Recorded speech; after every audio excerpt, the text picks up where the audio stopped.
of this country are being violated because all of our privacy is being taken up by Elon Musk and Trump, and we don't know what all they have on us. We don't know what all they have on us. That, my fellow Americans, is what we like to call a Freudian slip, which is when you unintentionally reveal your subconscious feelings. Democrats aren't freaking out about Trump and Elon Musk because they're trying to protect democracy. They're freaking out because all the dirt they've been doing in the dark is about to come to light. And the American people are about to find out just how corrupt many of these politicians actually are. They want Elon to go away because he's exposing what exactly it is that they've been doing with American tax dollars. They had nothing to hide, they wouldn't be going as ballistic as they are. There's an old American expression that says, a hit dog will holler, which means a defensive reaction to an accusation can indicate guilt. And right now, what are we seeing? A bunch of hit dogs hollering after Elon's been going into the books and finding our tax dollars going to a bunch of crap. And we're talking about in the hundreds of millions. And just yesterday, we saw Elon talking about Doge investigating federal employees who have a high net worth despite low pay. And oh boy, these politicians are really losing it. See, for many years, many people were afraid of the government. And now the tables are turning and the government is afraid of the people. Yeah, it's all coming out now. And we're about to find out just exactly what it is that they have on politicians like you.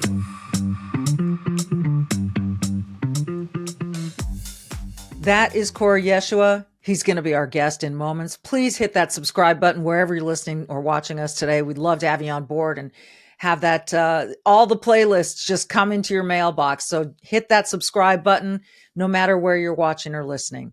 Kory Yeshua is also responsible for a viral piece that he did with his daughter a few years back.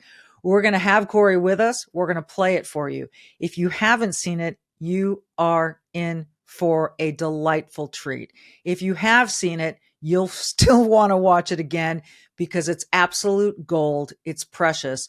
And Kory and his family are, to me, a light in the dark. They are seeing stuff and bringing light to subjects that we all need to be paying closer attention to.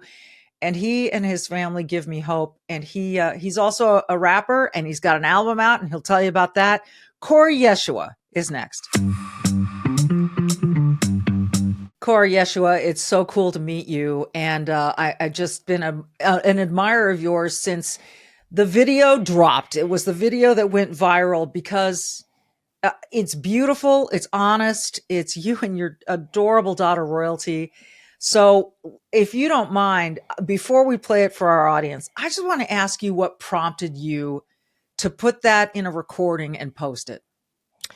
Yeah, there were just some things that I seen going on online regarding the schools and critical race theory and how I seen them trying to basically turn Americans against each other. You know, they were telling, white kids that they were born racist and black kids that, they couldn't accomplish what they wanted in America. And, I basically just tapped my daughter like, hey, baby, you want to do a video on some of the values that, daddy instills in you? Daddy and mommy instill in you? And she said, yeah. So we sat down, I pressed record, and that was how I got started.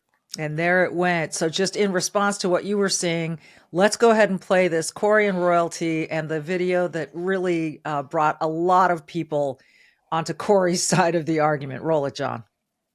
Daddy teaches you can be anything in this world that you want to be, right? Don't Daddy teach you that? Yeah, and it doesn't matter if you're black or white or any color. Doesn't matter if you're black, white, brown, yellow. Right? Black. And how we treat people is based on who they are and not what color they are. And if they're nice and smart. See, this is how children think right here. Critical race theory wants to end that. Not with my children. It's not gonna happen. My baby's gonna know that no matter what she wants to be in life, all she has to do is work hard, and she can become that. Work hard, even though you don't know anyone. You can make friends. Yeah, you can make friends, no matter what color they are. So we need to stop CRT, period, point blank. Children do not see skin color, man. They love everybody. If they're good people, they love them. She is adorable. How old was she when you guys made that? Back in 2021, so she was around 5. Oh my goodness. Oh my Yeah. goodness. It that every time I see that video, like it just gets me so emotional, Why? because I just first of all, she's growing up so fast, but besides that, it's just, it was so pure. It's like a child's heart on the matter, how they truly feel. If you don't raise them to believe, or to see skin color and things like that, Yeah. so it just, yeah. I got to tell you, Kory, I had a similar experience. Obviously, so my son had a best friend from about kindergarten on to about third grade, black kid, and they were inseparable. They just wanted to hang out and play and talk sports and watch videos and whatever. They were just read books together.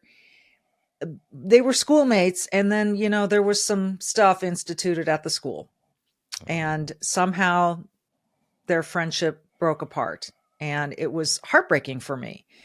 And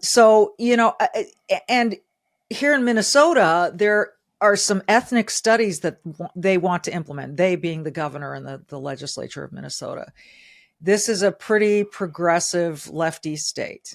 And Isn't it Tim Walz, the governor there? You remember old Tim? Yeah, definitely. Definitely. What was that your guy impression of Tim? Yeah, to me, he's like very strange, him and his wife, like I've seen some videos that went viral, her looking kind of crazy, those eyes just kind of, crazy. And then I seen him tweet about this parade that was put on. It was a pride parade that he had joined, and there was a man in his underwear actually twerking for children. As a dad, what goes through you when you see that stuff? Hey, it's still a little bit cold outside, but that doesn't mean you can't grill outside and make the most of your grilling experience, especially if you have the right grill. And there's only one. It's the Solaire infrared grill, and you can find it at besthotgrill.com. Now, Solaire infrared grills heat up in just 3 minutes, and they perform equally well in the cold of winter as in the heat of summer, and they grill food faster, so you aren't going to have to stand out there shivering. The Solaire infrared grills heat your food directly, not the air around the food like conventional grills do. The intense heat also results in the juiciest food you will ever taste from any kind of grill, whether it's gas, charcoal, or otherwise. To get the great taste, it's all in the heat in Solaire infrared from besthotgrill.com. It gets hotter than anything you've ever experienced during the season. And if you get it now, you'll have it for the spring and the summer too. Try the Solaire infrared grill now with the demo program, a try before you buy. Don't be left out in the cold. Learn more about this USA-made Solaire infrared grills at besthotgrill.com. I've got one. Everyone should have one. I will never be without one. besthotgrill.com. As a dad, what goes through you when you see that stuff? It's extremely disturbing, and it kind of enrages me, because children shouldn't be, anybody with common sense knows children shouldn't be exposed to those kinds of things. Right. Anybody who's not a pervert knows that children shouldn't be exposed to those kinds of things. So like, I just, when I see kids being shown these kinds of things and these kinds of explicit images, it really, it hurts my heart, and it disturbs my spirit. Because kids are innocent, right. and they're so pure, like your daughter there. And this is not something that is like forced upon them, this knowledge of what's pure and what's not. It's innate. It's innate. Like it's innate. Right. Like you see it with your own kids. I can remember my daughter sort of walking in when my husband was taking a shower, and she just beelined out of the room. I don't want to look at this. So it's just it's innate, right? Yes, exactly. Unless you have adults in their lives teaching them otherwise, right? Teaching them the opposite and perverting their minds. Children are innately innocent. Yeah. And your daughter is such a great example of that. I want to play this for you. This is a woman here in Minnesota speaking to the state legislature about these ethnic studies, which really are CRT with a different name. You'll get to see her. She's actually an attorney, and her story is pretty compelling. Let's roll that for him, John. It's Coffee Monska. I'm a mom of 3. I grew up with a mom who was on drugs. When I was a kid, I lived in government housing in a 1-bedroom apartment. My mom, sister, and I shared a bed. When I was in junior high, my dad took us from her because he was worried about us moved to the burbs. But even then, I had challenges.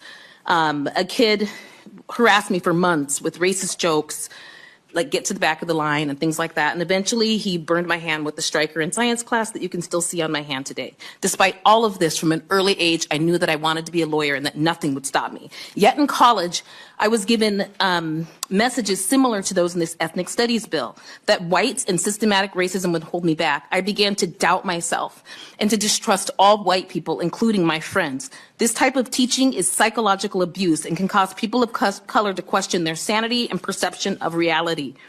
It's what Musa Al-Gharbi calls benevolent racism. Although there's good intent, it attributes virtually all agency and power to white people. This ethnic studies bill is an example of benevolent racism. In the exact language of the statute, it says that it analyzes ways in which race and racism has been and continue to be a cultural and political force, and it talks about the connection of race to the stratification of other groups.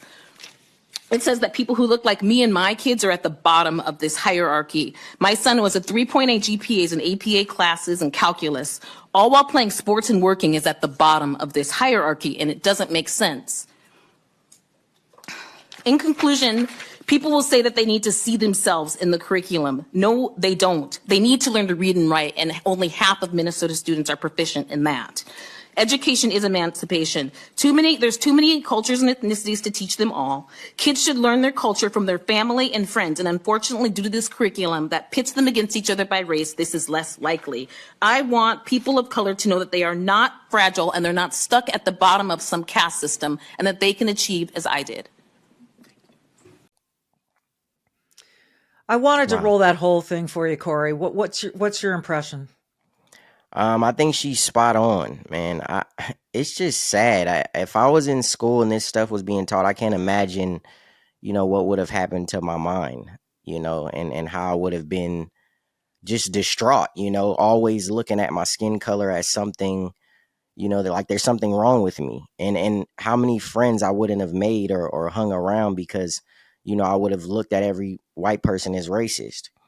It's very disgusting. But yeah, she's spot on, man. We have to just rid our country of this stuff, man. I really believe it's just a ploy to divide us, divide and conquer.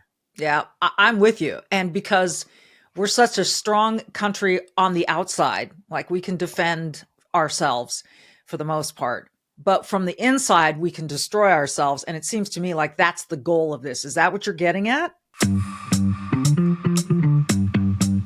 So sleep has been a problem for everyone, forevermore, for always. But it doesn't have to be. And I'm sleeping so much better these days because I found sleep cream. And I'm not the only one. And when you hear the word sleep cream, yeah, it is what it sounds like it is. It's a topical thing. You just put it on your skin at bedtime and it helps you to relax because it's made with a pure CBD element. And let me share with you what some of our other listeners are saying about it. This is Sandy H. I use sleep cream every night without fail. A few pumps on each of my arms and legs helps me to relax and sleep peacefully all night. The aromatic lavender essential oils are great on my skin too. Sleep cream is my favorite part of bedtime, my new sleep ritual. So why don't you give it a try? Look, I admit I was a skeptic and I met with the developers and we talked about it and then I tried it. So you try it for a few nights. And if you don't get the satisfaction that I think you will, you can just get a full refund. No questions asked. You don't even have to return anything. And here's a great deal right now for my listeners and viewers only. Go to sleepcream.com. Use the code word GameDay, all one word, and you'll get free shipping off your first order. Free standard shipping off your first order with the code GameDay. So go to sleepcream.com. Cream is spelled CREME, like creme. So sleepcream.com, sleepcreme.com. Use that code GameDay for free standard shipping on your first order. We're such a strong country on the outside, like we can defend ourselves for the most part. but from the inside, we can destroy ourselves. And it seems to me like that's the goal of this. Is that what you're getting at? Yeah, I don't want to put absolutely. words in your mouth. No, for sure. Yeah, absolutely. I believe that. I mean, I don't know what group implemented it, but I definitely believe it's part of this Marxist agenda. The same thing with BLM, and all the things that they wanted to implement, and tearing down the nuclear family, just destroying the country from within, putting everybody in these categories. Which goes back to your Tim Walz at the Pride Parade, because they do that with kids too. They're starting so young to ask kids what their pronouns are, what kind of body they feel like these are children. I mean, imagine your daughter being these kids, their brains aren't fully developed, and yet they're trying to influence them about their gender, about their sex. Has your daughter experienced anything like that at school? No, absolutely not. If something like that took place, man, I'd have to seriously pray before I went up in, one of those meetings or something, because I'd probably be going off, and like she was saying, they're not even making sure kids are proficient in, reading, writing, math. It's like they need to focus on what matters. Yeah. What matters is educating kids, not indoctrinating them to become radical leftists. It almost feels like they're doing both on purpose. Let's make them kind of dumb, and let's indoctrinate them so they don't know any better. And it's just, I don't know, you could call us conspiracy theorists, but listen, as one comedian put it, you really think everyone's telling us the truth all of the time? Right. Probably not. Right. Speaking of everything that we're talking about here, we have you commented on this. Let's play this bite from Ilhan Omar. This is a United States Congresswoman, and she said this. Let's roll it, John. These people are just idiots. I really, I'm at the point where it's become really hard to have an intellectual debate with any of these people, because the level of stupidity that they are displaying every single day is frankly embarrassing, not just in Congress, but as Americans. And the fact that these people are allowed to say just the most ridiculous things tells you that the dumbing of the United States has arrived, because how else do we get a Trump presidency again? Okay, then. Notice she said the fact that they're allowed to say things. I mean, does she want people to not be allowed to say what's on their mind? Exactly. That's what it seems like, and she's just a part of I feel like she's a part of, everything we've been speaking about, dividing everybody by race. Not only that, just turning everybody against each other. And I don't believe this lady has any allegiance to America. If you've seen some of the videos she's put out, some of the things she said about Somalia and being Somalian, like she doesn't have allegiance to America. She's a part of dividing everybody by race. She's a part of this agenda, and I don't know how people like this are able to have seats of power in America. It's she lives in a district that is very heavily populated by Somalis that Minnesota took in. So, but before we go on, I want to play the post that you put up in response to Ilhan Omar, because it's a gem and I want people to see it. Let's roll it, John. Did a member of the U.S. Congress just refer to over 70 million Americans, Trump voters, as dumb? It's become really hard to have an intellectual debate with any of these people, because the level of stupidity that they are displaying every single day is frankly embarrassing, not just in Congress, but as Americans. And the fact that these people are allowed to say the most ridiculous things tells you that the dumbing of the United States has arrived, because how else do we get a Trump presidency again? That's Ilhan Omar, a sitting member of the U.S. Congress. That was extremely disrespectful and disgusting. But this is what I've come to expect from her, because this is someone who not only openly displays her disdain for white men in America and openly sympathizes with people who commit acts of terror, but is someone whose allegiance lies not in America, the country to which she's a sitting member of Congress, but to a foreign country. In my opinion, she's someone who's trying to destroy America from within. Watch this video of her talking about defunding the police. I will never stop saying, not only do we need to disinvest in police, But we need to completely dismantle the Minneapolis Police Department.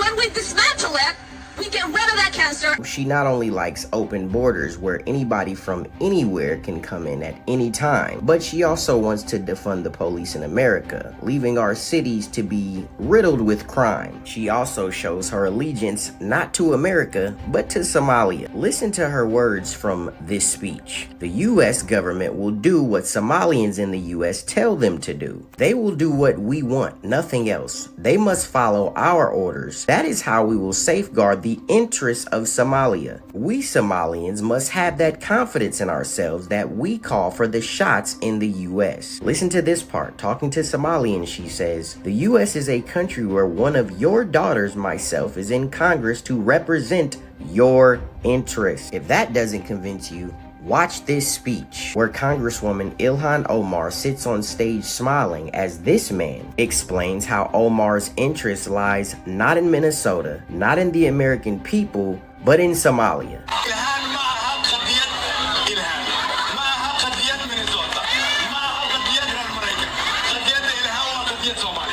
And he goes on to say the success of Ilhan is the success of Somalia. Yeah, it gets deep. And while speaking at a rally in Minneapolis, she referred to the president of Somalia as her president, Somalia being her home and her heart. During this speech she gave back in 2022, she referred to herself as a Somali girl who was taken from her country and wishes to return. And this is someone who not only ridicules the American people for their worries about people who commit acts of terror, but listen closely to what she says about white men. Our country should be more fearful of white men across our country. We should be profiling, monitoring, and creating policies to fight the radicalization of white men.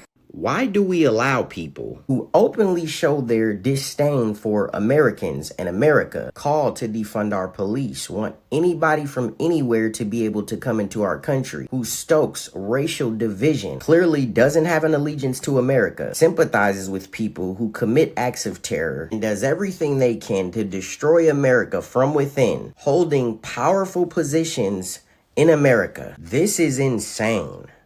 That was well done. Really well done. I'm glad we played that whole thing, Kory. What kind of reaction did you get to that? Just a lot of people in agreement. You know, they can see what's been happening with people like her coming into our country, getting seats of power and using that power to destroy us, right? Calling to defund the police, you know, like I said, sympathizing with people who commit acts of terror, you know, showing Trump supporters in a bad light and pretending that they're all stupid and dumb and idiots. You know, it's just, it's amazing that we have people like this in Congress, man. It really, really sickens me. It's kind of, amazing's a good word. It is kind of astonishing. And she got reelected. She didn't just get elected once, she got reelected. And again, I would point out her district, but there were plenty of people in her district that showed up at her rallies who look nothing like her, who are just, you know, white progressive. Some of these white men she's apparently so worried about. I don't get it. And I'm not sure, you know, look, she was duly elected, so I guess we have to accept it, right? It's bizarre to me. I think it's part of that indoctrination, you know. I think it's part of the indoctrination going on within our education system, right? People are being taught to hate their country, you know, hate their fellow Americans and everything that America stands for. You know, they have a problem with the Pledge of Allegiance. They have a problem with, you know, God, one nation being under God. Mm-hmm. You know, they have a self-hatred, you know, that they're taught. Right. And I think that's part of it. What do you see that it's going to take in your mind to change that? To me, it would be righting the ship, getting us back on course of, you know, loving the country, because it's a country that gives us every opportunity to say anything we want to say. Right. Well, ultimately, like, I think it comes from us or many of us in America, turning our backs on God, and the founding of America and the principles that were instilled had a lot to do with us being united, those biblical principles, us being united, one country under God and one nation under God. And I think we have to get back to that, many people just think we don't need religion anymore. We don't need God anymore. And I think that's ultimately where this separation comes from and this divide comes from. It's almost like religion is being replaced by this other A sort new of religion. zealotry, right? Yeah, this woke religion, See, that now, puts and I don't know if you saw Jane Fonda the other day say all woke means is giving a damn about other people.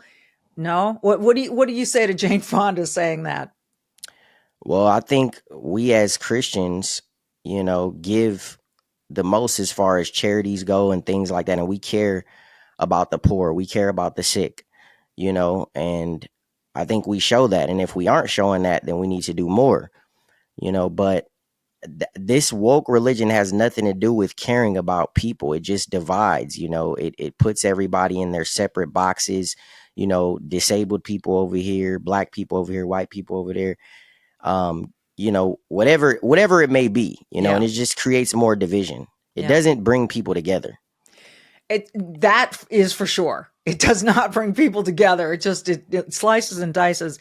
And I wonder for you, as a black man in America, because again, you listen to some of the prominent voices, and by prominent I mean they are given a platform. Joy Reid just had her platform taken away on MSNBC, but you've got The View, you've got Whoopi and Sunny on The View, and they will say, well, wait a minute, how can you, Kory, I'm going to put myself in their place, play devil's advocate. Kory, how can you say that America is built on unity and Christian when it was built on slavery?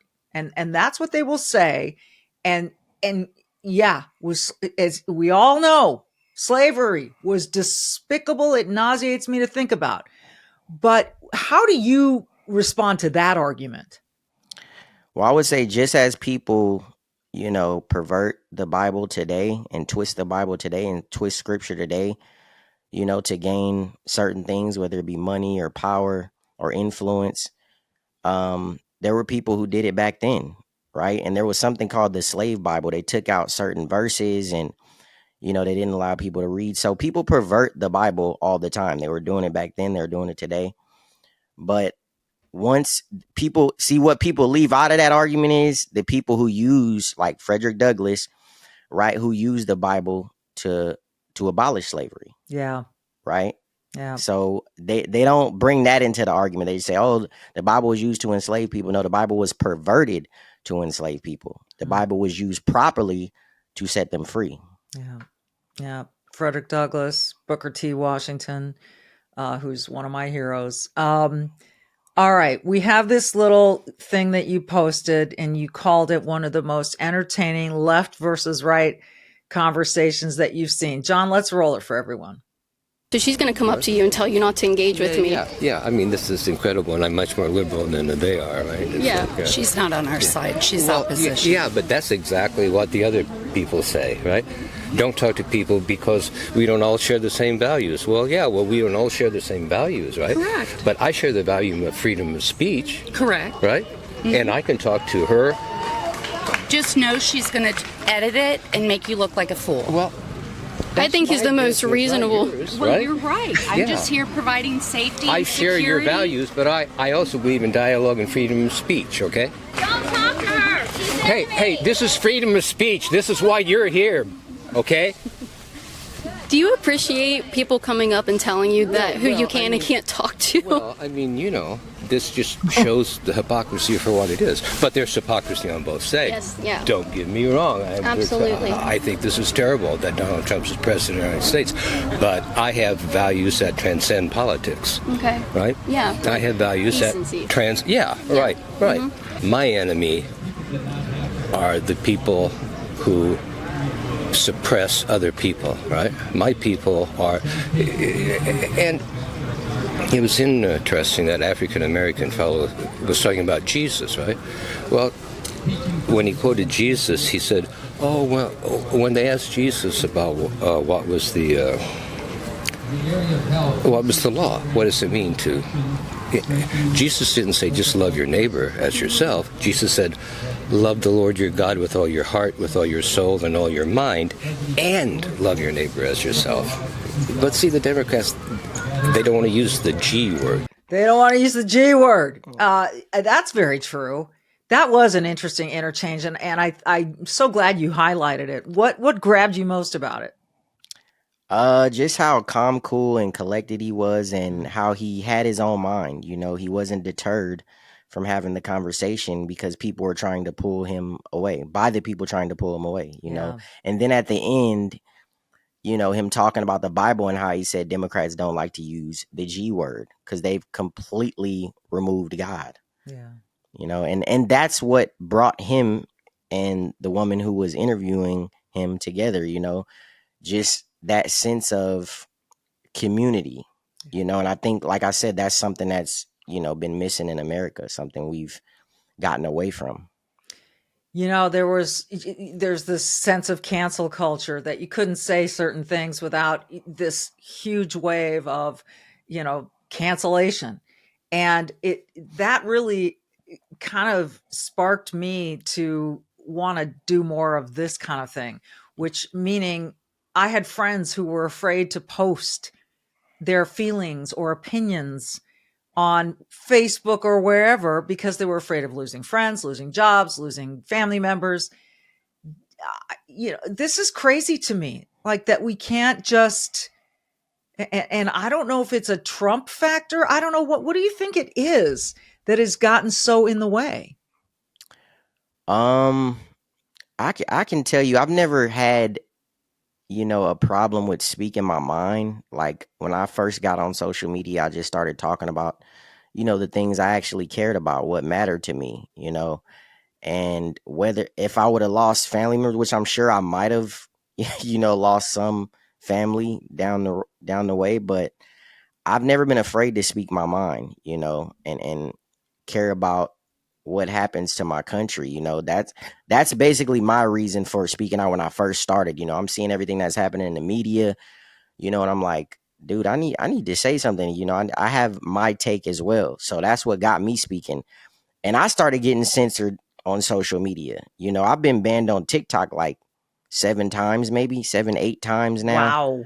Wow. My for Facebook, what kind of thing did you say that got you knocked off of there? it could be a range of things. I mean, I started talking about, in the beginning, I was talking about critical race theory and stuff, and, you know, Trump, and, you know, I talk a little bit about, you know, the rainbow community, the LGBT stuff, all of this, especially the trans stuff. You can't even say it in a certain kind of, you can't say it in code. You can't even speak in code on there. They're hitting your video. So yeah, I mean, I feel like I wasn't saying anything crazy at all. You know, I'm just speaking common sense. And they shadow ban me. They take my pages down.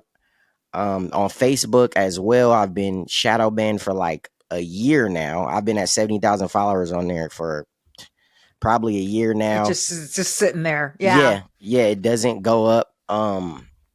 Twitter, I would say I you know, I just really started going on Twitter once Ilhan came in. I really started to post more and stuff.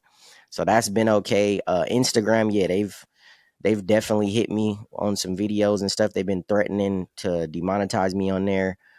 Yeah, so the censorship is crazy, you know, and Biden getting in just took it to a whole nother level, you know, right after the lockdowns and stuff and COVID and all this stuff that happened. You couldn't speak nothing about any of that stuff. You know, they were taking people down. And then we find out that his administration was, you know, colluding with big tech and to silence us and censor us. And, you know, yeah, man, it's been a crazy ride, but that hasn't deterred me, you know, from speaking what I feel, you know. And I can't wait to see how your daughter continues to grow up and speak her mind. She's just precious. Daughters, we actually have 3 daughters. Yeah, so you have 3. Roti's the oldest. Yeah, Oh, Roti's she the is. oldest. Yeah. You know, she really helped send that message so perfectly.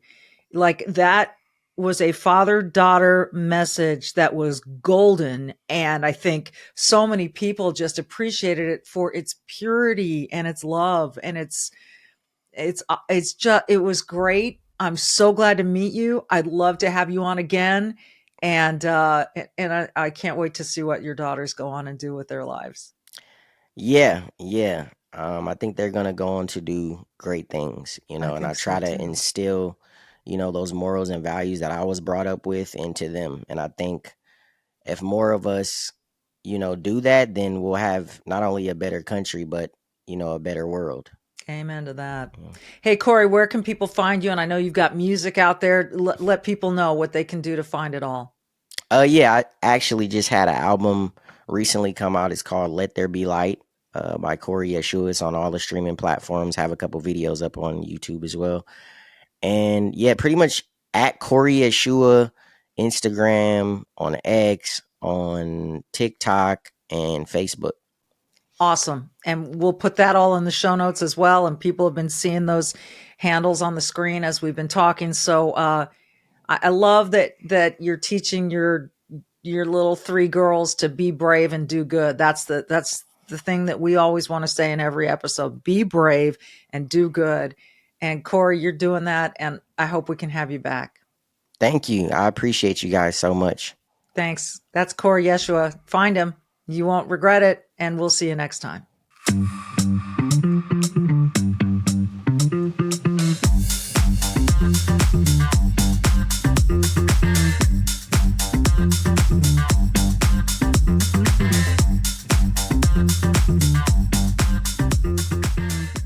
Hey, you can keep up with the Trump administration when you subscribe to the Trump Report. It's an email that brings you daily highlights from the Oval Office right to your inbox 5 days a week. Subscribe today at SalemPodcastNetwork.com/Trump.